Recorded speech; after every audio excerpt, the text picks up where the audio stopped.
Okay, saya nak tunjuk contoh KM Sarawak ni punya soalan chapter 3 forces, di mana awak diberikan dua objek, kemudian dalam soalan nanti dia akan minta awak cari acceleration.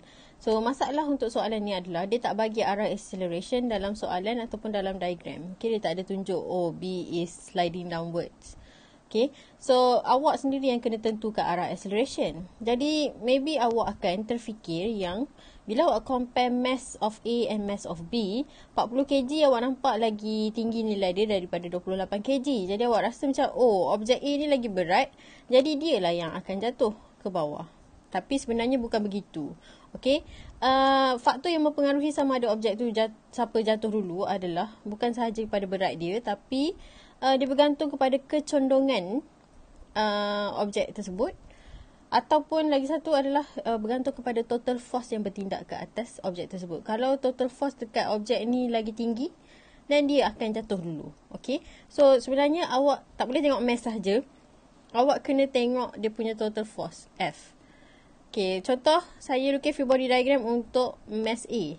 So saya dapat N, W, and then nanti ada tension,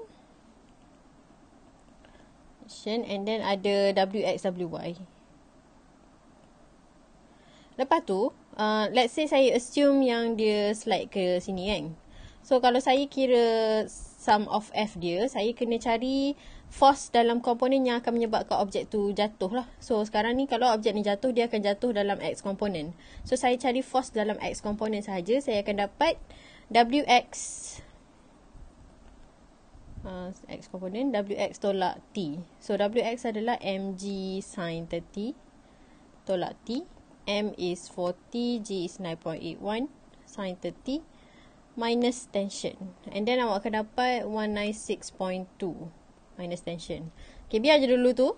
Sekarang kita kira pula sum of net force for object B. Okay, so kalau objek B ni dia akan ada tension and weight. And then let's say saya cakap dia jatuh ke bawah macam ni. So kalau saya cari sum of Fy dia, saya akan dapat weight tolak tension. Lepas tu weight is mg, and then tolak dengan tension. Mass is 28 times by 9.81 minus tension. So 28 kali 9.81, kita akan dapat 274.68. So kalau awak tengok kat sini pun, kita boleh nampak yang net force bagi siapa nama dia ni? Objek B, nilai dia lagi besar daripada net force bagi objek A, assuming that the tension is the same. Okay, so sekarang ni kita boleh nampak lah sebenarnya net force yang bertindak ke B lagi besar, jadi sebenarnya B yang akan jatuh dulu. Okay, so konsep yang sama. Jadi kalau awak kena lukis acceleration untuk soalan ni, awak kena faham yang B yang akan jatuh dulu, and then A akan tertarik ke atas. So awak kena tengok lah betul-betul net force mana yang lagi besar, so siapa yang lagi akan bergerak dulu. Bukannya tengok mass dia sahaja. Contoh lain ada dalam buku pasir awak. Pasir chapter 3 question number 12. So kita ada blok P dengan Q. Blok P 100. And then blok Q 50. So kalau awak compare mass sahaja, awak akan ingat P yang akan jatuh dulu. Tapi lagi accurate adalah awak kena tengok total force dia. So kalau yang ni dia akan slide dalam X komponen. So awak kena cari sum of Fy dia. Sama dengan MA. Jadi kat sini awak akan dapat WX tolak tension. WX is mg sin theta. Lepas tu M dia adalah 100 kali 9.81 sin 30. And then awak akan dapat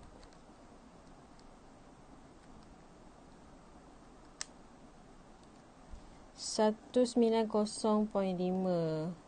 490. Okey, lepas tu tengok pula objek Q.